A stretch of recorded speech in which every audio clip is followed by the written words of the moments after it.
What's up, guys? It's JJ2 back again with another deck profile.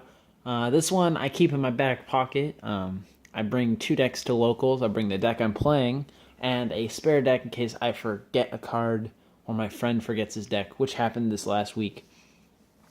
So he got to test this out. I haven't actually played it yet, but he did really well with it. Almost topped with it. It was ridiculous. Ridiculous. Let's start with our sponsor today. We got Manaphy. Two different arts for it. Same exact card. I did not realize it was going to be the same exact card until like 5 minutes ago. But yeah, I love Manaphy. Manaphy's a cool Pokemon. So Manaphy is the sponsor of this video. Move Manaphy off to the side. Usually I start with monsters and then I go spells, traps. Well, today we're going... Well, no, we'll continue with it. I was going to go backwards. Alright, well, continue with the 3 card D. And you're like, wow, another deck that plays card that you're showing. Yes, I play a lot of decks that play card. Some decks are good with it, okay? So you need draws. This deck needs draws. 3 Battle Fader. So if you didn't read the video description, which would make you kind of dumb, but whatever. You're like, whoa, why the faders? Okay, well, you got Battle Stop. This deck is all Battle Stop. You play 3 Lava Golem to get rid of your opponent's monsters. It's like a kaiju. It takes 2 monsters away from them. And it burns them for 1,000 damage each standby phase of theirs. This is how you win.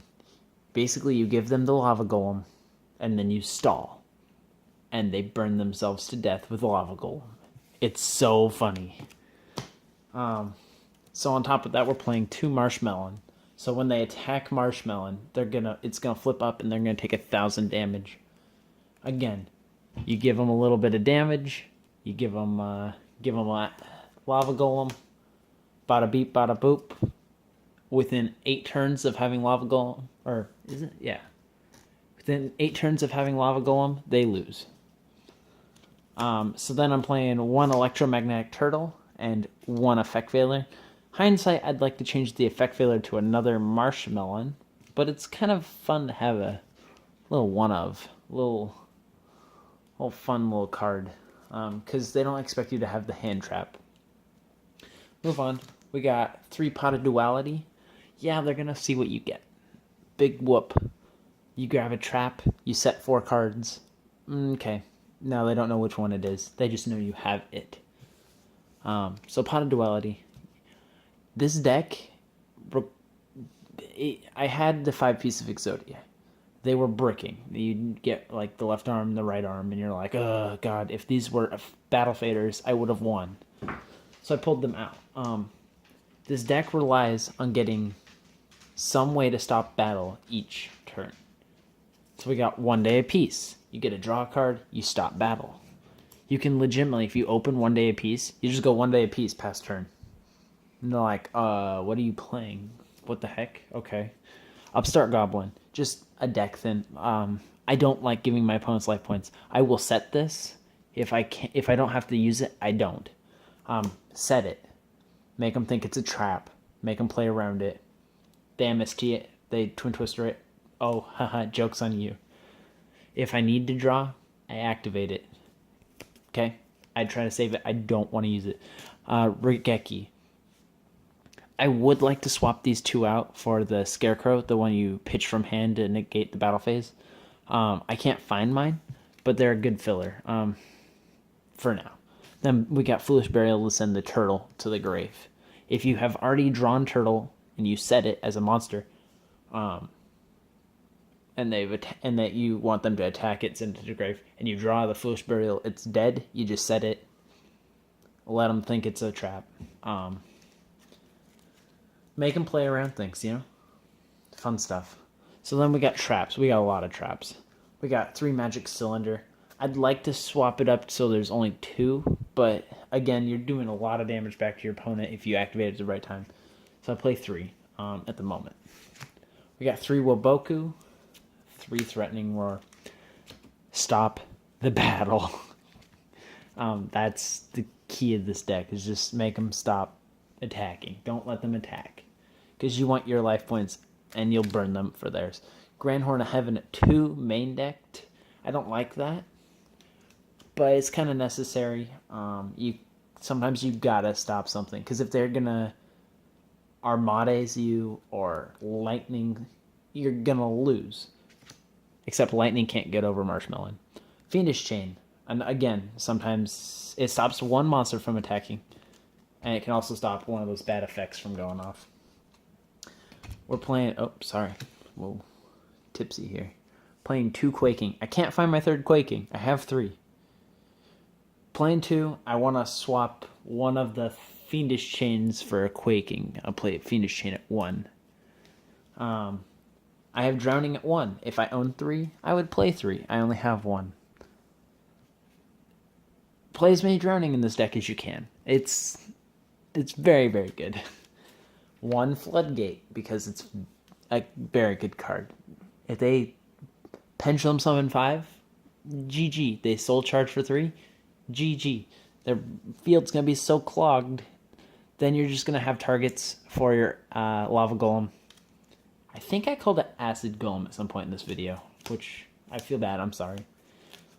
We got 1 Warning, 1 Bottomless. Do not use this unless you have to. You need your life points, because if you go into time, which this deck usually doesn't, because your turns are really fast, if this deck goes into time, those 2,000 will hurt you. You want them to burn. You don't want to pay life points much.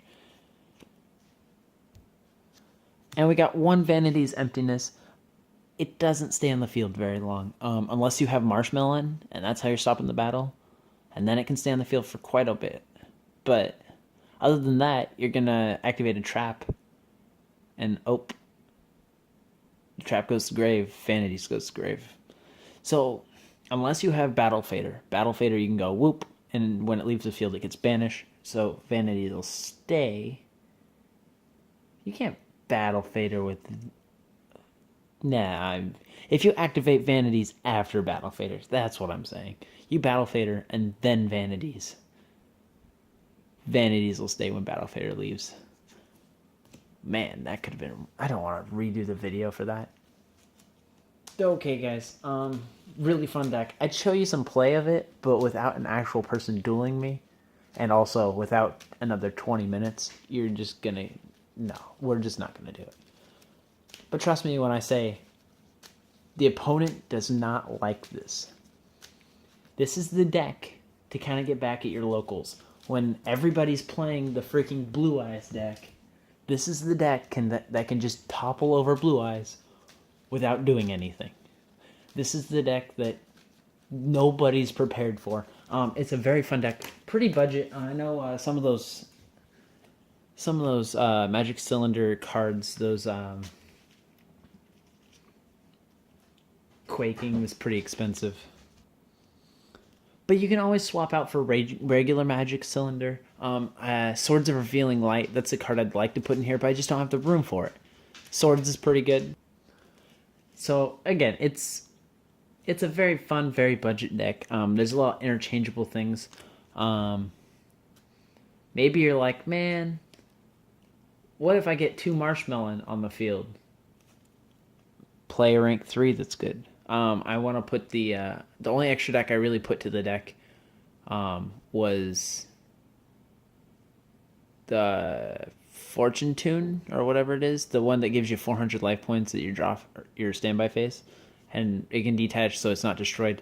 So it's just like even more just protection, and my life points are higher. So if I go into time, and my opponent's like, oh no, I'm going to summon 1 monster. I'm not going to attack your face-down defense till I can attack direct or something. I'm like, well, rank 3. I gained life points. I win. So, that's just another way, another little out. Fun deck. Very, very fun deck. I would suggest everyone has a little fun deck. They just take around with them when they go. Not everything has to be meta, Blue Eyes, Cosmo, BA. Thanks for listening, guys. Thanks for letting me talk about a deck that's fun. I think it's fun. Hopefully you feel the same way. Again, let's thank Manaphy for hosting this video today. What would we do without Manaphy? Have a great day, guys. Bye.